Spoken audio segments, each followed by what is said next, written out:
Today I'm joined by Whitney Rottman, founder and principal consultant at Wildflower Ventures. She will be joining us at the Youth Biostimulant Summit in Raleigh, North Carolina on August 5th and 6th. Whitney will be speaking during our session, Emerging Biostimulant Technologies, Mechanism, Data, and Commercial Readiness. The session will look at how novel biological technologies move beyond promising science and into scalable commercial products. Whitney, first of all, thank you for joining us. Thank you for having me. I appreciate it.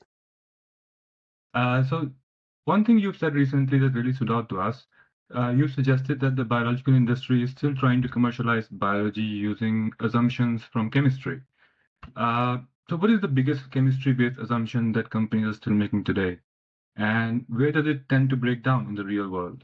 Yes, this is something that I've been really leaning into lately is this idea of kind of challenging, I'm going to call it modern ag assumptions that we've built into our product development from a biological company standpoint, right? When modern ag was kind of taking off, it was really chemistry based, and chemistry is linear. You add something and there's a chemical reaction and it kind of progresses.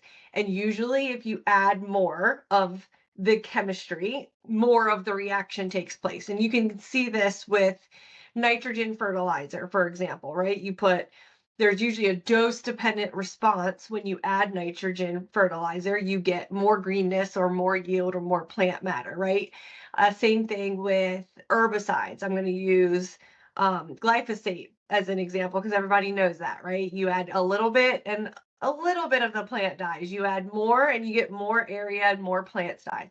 That's an example of linear chemistry based uh, technologies. Sometimes I'll also use penicillin, right? One of the very first widely used antibiotics, right? A little bit kills a little bit of the bacteria. A lot of it kills a lot of the bacteria. So it's that same idea that it's linear. Well, biology based products don't normally follow that linear trajectory of efficacy.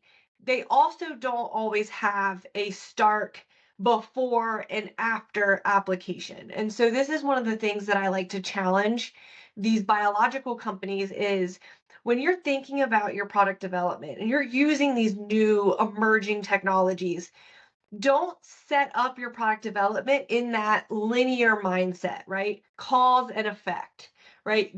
Put this thing in, get this effect.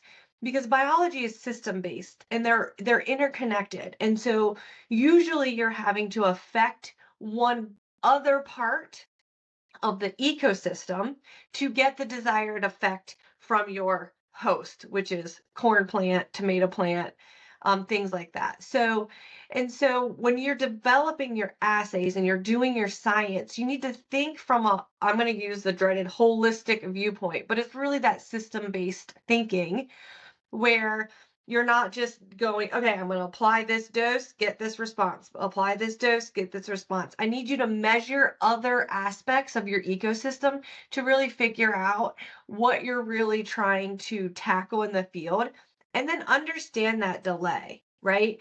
Because you're also going into these growing systems where the grower or the producer is used to this, right? So we have to change their mindset, right? You're going to put this microbe in your field and you're not going to get green in 3 or 4 days like you would with a nitrogen fertilizer, right?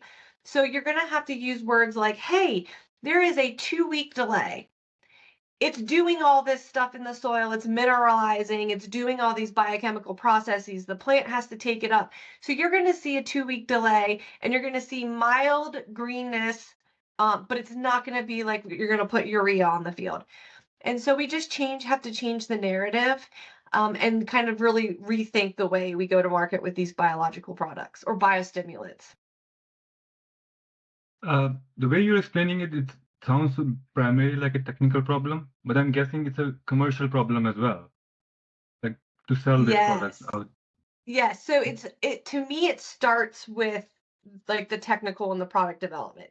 That is where your commercial story starts.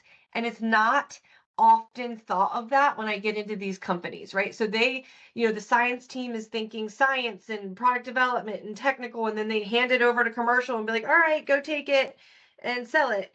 And there's a whole story that could have been developed from the very beginning in the lab, in the greenhouse, or in the field, wherever it is.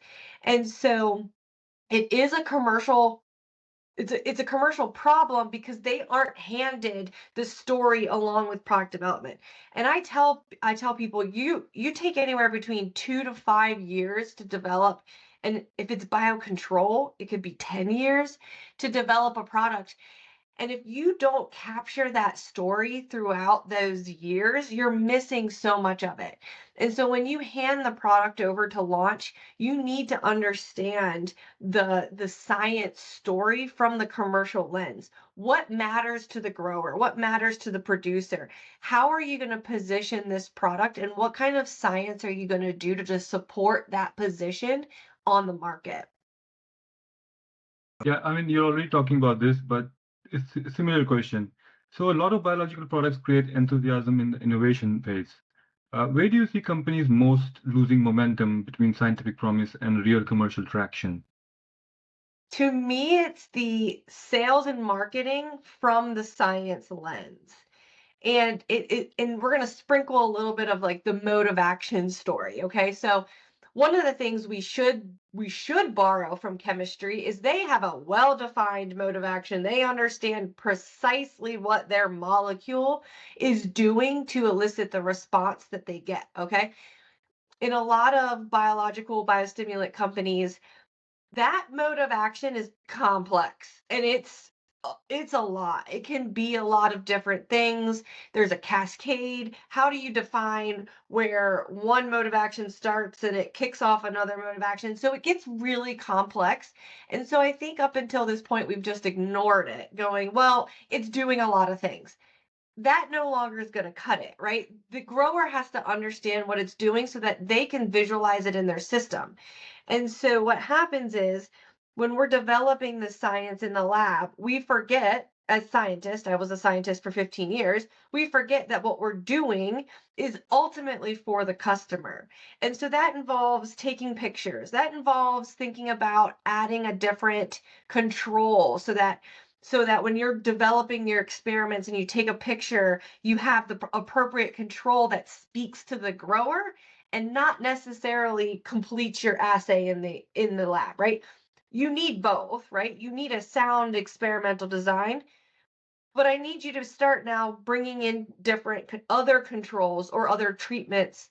And I don't mean this comparison of your competitors. I don't mean that, right? We cannot constantly bring in our competitor products and say, "Oh, hey, we're better than this, we're better than that."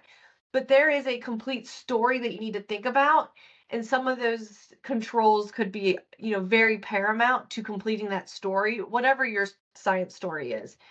And so really getting the scientists to start thinking a little bit more commercially at a certain point in their product development journey is where I see it break down. And again, they just hand over this either complex science to their commercial team, or they only go to market with yield, just yield. And so I tell a lot of companies, if you have your product and you only have yield, you have A and you have Z, and you have none of the alphabet in between.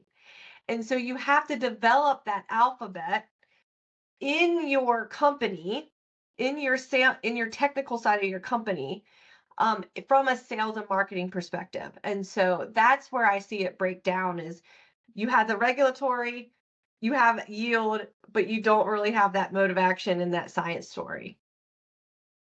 So would you say there are warning signs that you could look in the startups and early stage companies that look like they're heading towards the wrong phase? Yes, I've actually feel like you just teed that question right up for Mm. me. I actually developed a framework, and I say I developed. Honestly, like I said, I was a applied scientist for 15 years. And so when I say develop a framework, I really just reverse engineered how I did my work in the lab. And I sat down and I thought about, okay, how did I make sure that when I handed off this science package or the data package to commercial, that they had everything they needed? And I realized everything I did fell into multiple categories. So I have it as mode of action and efficacy, right? So that's a bucket of all of my tasks that could be done, right? So And that could be greenhouse, that could be lab, that could be field data. And then I had a bucket of regulatory, right? So that's regulatory compliance, right? Can we register in a certain state or federal agency? But then also, what can I do to help market label claims, right? So there's other things that I can do as a scientist, other science that I can do that can hand that off to sales and marketing. Like, now this is a label claim. Label claims have to be defensible. You can't just go out and say, this stress marker is upregulated, and then someone's going to be like, all right, prove it. And then you got to like prove it, right? So from a regulatory standpoint, it's like, what can I do to help marketing do label claims? And then sales and marketing, more like we were just talking about, that sales and marketing pillar, but from the science perspective. So what can I do? What picture can I take? What assay can I run? What cool thing can I develop that can really show the grower what we're doing? And so what I realized is everything I did in the lab or the greenhouse fell into two or all three categories at the same time, right? So this isn't a linear stepwise progression. This is a parallel track, okay? And so basically, if what I was doing that day didn't hit two or three of the three pillars, I just didn't do it because I knew that I needed to save time and resources in order to get it to market in enough time with a complete science story. And so I use that framework in early stage startups or emerging brands that want to get into ag is I sit down and I look at their product line and I break all of their activities down into these three pillars. And basically I just do a list of what they have and see which one is the short leg and say, hey, you need to make sure that you're equally doing these tasks so that when you go to launch, you have a strong foundation. And I think it really helps these companies identify kind of their opportunities early on and gives them time to add in those activities as needed. That's a great answer. Thank you so much. I learned a lot from this. Uh, One of the concepts I hear you talk a lot, and I even see it in your postings on LinkedIn, that you talk a lot about ecosystem fit. You argue that biological should be positioned around ecosystem fit rather than broad application. But what does that mean in practice? Yes, this is really important. This is something that I think we've also borrowed from the chemistry industry. And it's funny, I was talking to a colleague and he goes, well, I don't see that as an issue. And I think actually biologicals need more ecosystem fit.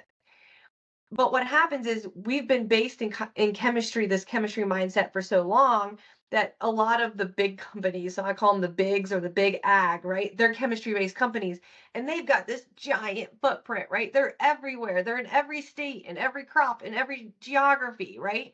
And so I think what happens is when these young companies look at who's successful, they're like, okay, Syngenta's everywhere. We got to make sure we're everywhere. And then they take that mindset and try to reach everywhere from the beginning. What the issue is they've been around for decades. And so they've been able to build that footprint one step at a time. And we need to make sure that we're doing that with biologicals.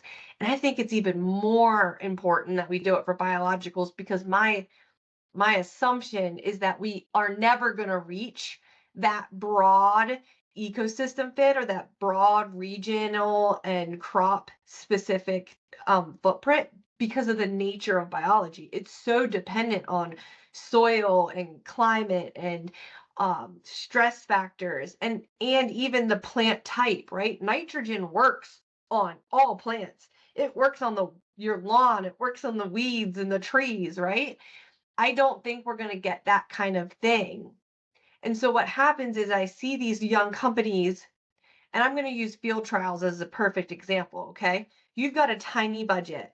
And so they'll look at their field trial budget and like, okay, we need to test in corn and soybean and wheat, and we need to test in the Midwest and maybe the South, and then we do want to get in California, so let's go in California. So they've taken $50,000 budget and just pieced it out into these small little one trial here, one trial there, one trial here, they get their data back at the end of the season and it's mixed. Well, of course it's mixed. You've just tested it in like 4 different crops across so many different soil types and climates. I said, so what I tell companies is I need you to win at a tiny niche. Go small. Don't chase dollars yet. And I'm going to argue you should never chase dollars ever. And so I use this example. I said, if you win at cantaloupes in the southeast of the United States, that's millions of dollars. Okay, don't just go, oh, hey, I want Midwest corn because that has the most acreage, right? Like you really need to be specific and not just try to chase these broad acres from the very beginning because you'll never get the data and the support you need to make realistic promises, because that's essentially what companies are making to these growers, right? I promise if you use this product, you will get this effect. You won't be able to make those realistic promises because your data is so sparse. And I think that's the biggest problem that the biostimulant and biological industry has faced.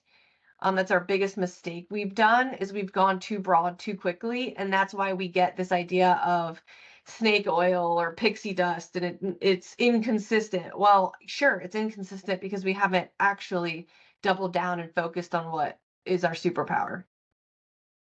So as I understand you, what you're saying is that biological companies need to think differently about positioning their product. But are you also saying that they need to actively say no to some opportunities in order to be successful in what they can prioritize? Yes. Yes, I think that's probably the biggest mindset shift that they're going to need to do is look at the opportunities that are coming their way and say, no, this is my niche. This is what I'm really good at. I don't know if I'm good there. Give me time to figure it out, but I'm going to focus right here and then win, which to me is, I tell companies 30% market share is a really good benchmark, right? So if you are doing melons, cantaloupes, not even all melons, if you're doing cantaloupes in the southeast and you've gotten 30% of that market share, absolutely expand. Now go into the next thing. Um, and really understand how your product works in those really small markets. And just remember, niches make riches. So find your niche, own that, and you will be profitable. It might even improve their communication if they focus on just one. So next question will be, many emerging biological technologies influence systems, as you said, rather than produce a simple direct response. So like Hmm. if it's a stress reliever. So when you're talking about signaling, resilience, adaptation, or stress mitigation, how do you communicate those concepts without losing the grower itself? I love this question because I'm going to be a little cheeky and say I don't address those concepts. I address problems, right? We target grower problems and then we explain how these products through those various situations affect change in that problem. So we're going to use maybe a fungicide application as the example. Okay, so if I apply my fungicide to my corn, even though it's targeting that pest, the the corn plant does also get stressed. It undergoes some stress when that application is applied, and if you can shorten that stress response in that corn plant, you will affect better change, probably get more yield. The plant will look better. You reduce the risk of compound stresses. So you apply your fungicide, your plant gets stressed, and then all of a sudden you go through a massive, you know, dry spell, a really big drought, right? And now we're compounding stressors. And so if we can mitigate that stress response, which would be an abiotic stress response mitigation product, then we can affect change. But I'm not going to go to the grower and be like, hey, my product does abiotic stress, because first of all, that could be flooding, that could be drought, that could be the fungicide application, that could be, a bunch of different differences. So when I see products that are just like we're mitigating stress responses, it's not narrow enough, right? You got to be a little bit more specific. So instead, I'd go to a grower and be like, hey, I know you see your corn struggling after you apply your fungicide. We've done some recent testing that shows that there's a specific stress pathway that we support with our product.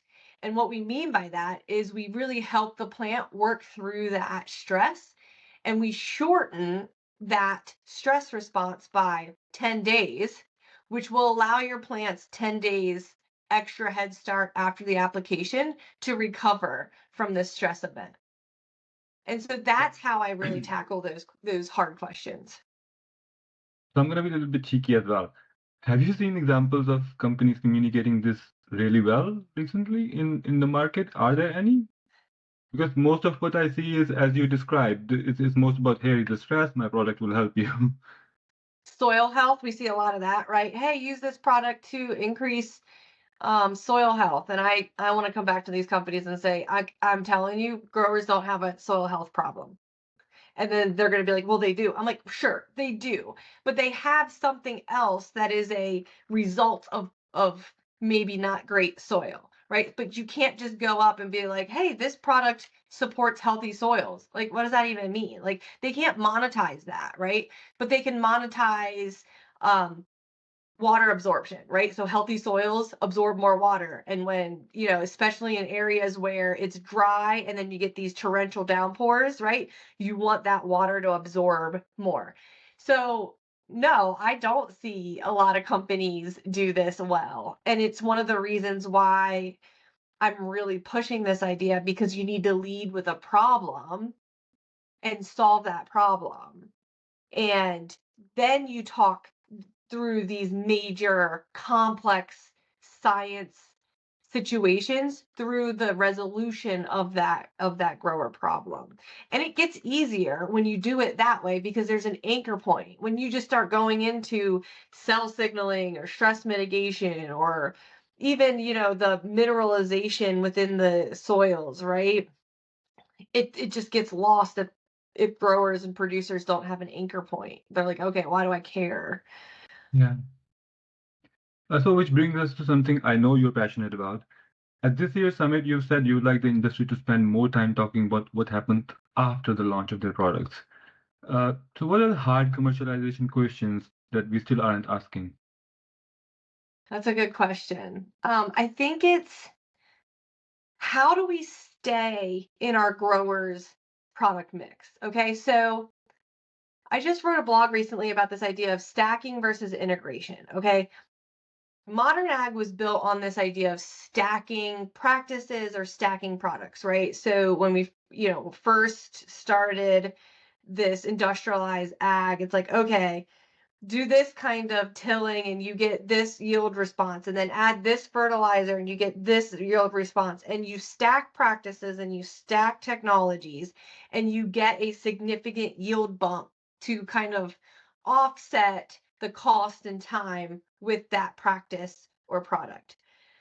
We're no longer in that giant yield gain situation, right? We're in marginal yield gain area. We've pretty much reached max potential from a genetic standpoint and our land, right? And so we're already at the top, and we're really good at what we do. So now it's not a matter of, hey, use this product, get an extra yield bump, because at best, you're offsetting your cost, right? Which Yeah. in certain situations is fine. So it's really more, how do you protect what you've already gotten, right? You've already achieved it. So how do you protect it against all the things that are trying to kind of eat away at the yield gains we've already received? And so really I think it's a swapping, it's a substitution situation now, right? We're now convincing growers to swap out technologies or operational practices or technologies, right? Hey, this one's better, use this one. And so we have to get into that mindset of, we can't just go, hey, use this product, get an extra 3 bushels of corn. Well, that's just not even happening anymore, right? And so when you're thinking of this mindset of if I'm already in the grower's product mix, how do I stay? How do I get repeat customers? That's the retention part.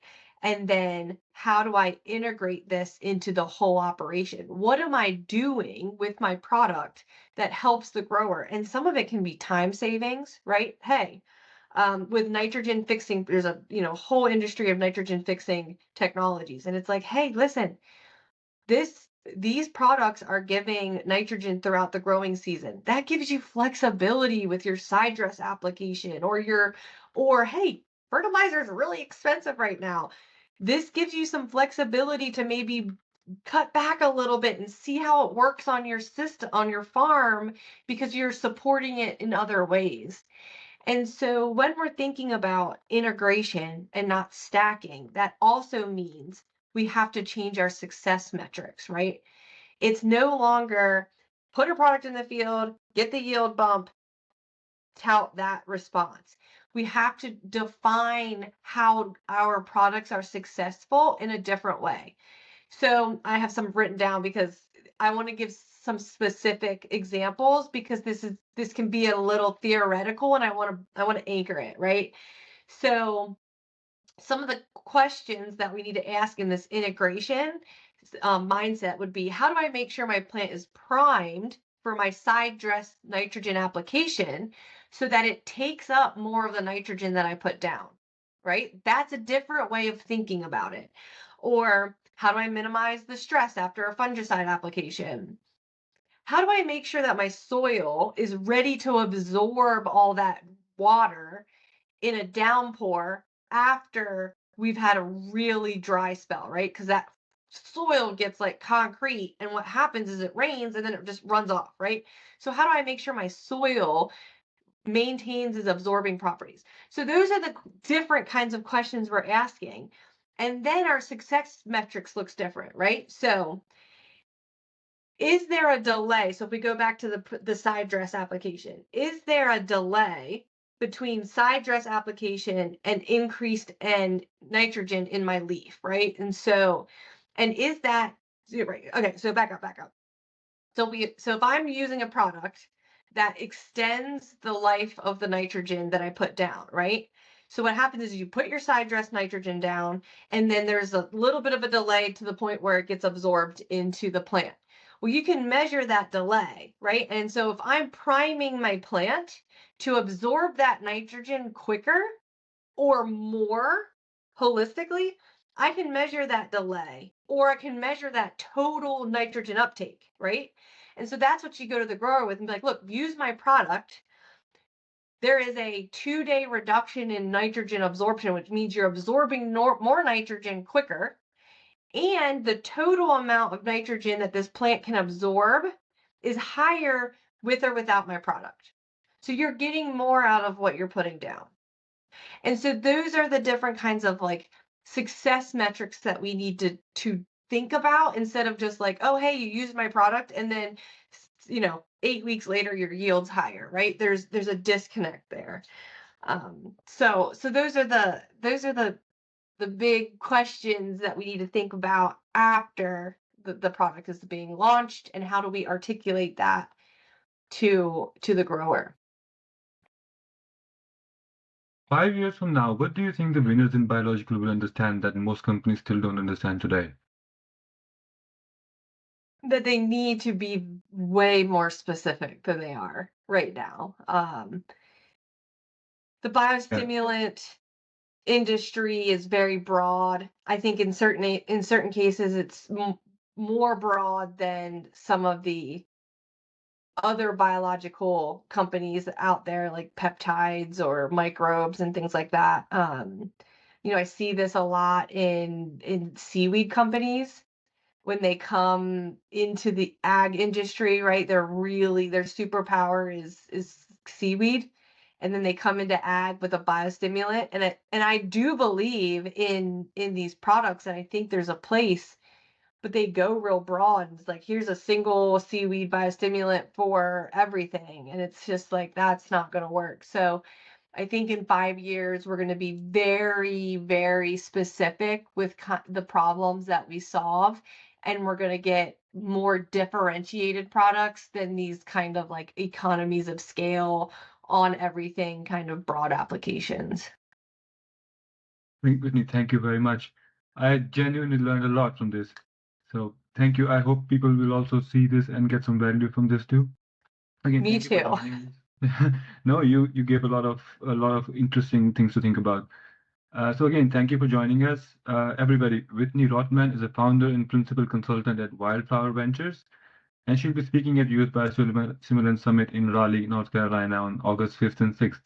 If you're interested in how emerging biostimulant technologies move from scientific promise to commercial reality, she is the one to look out for.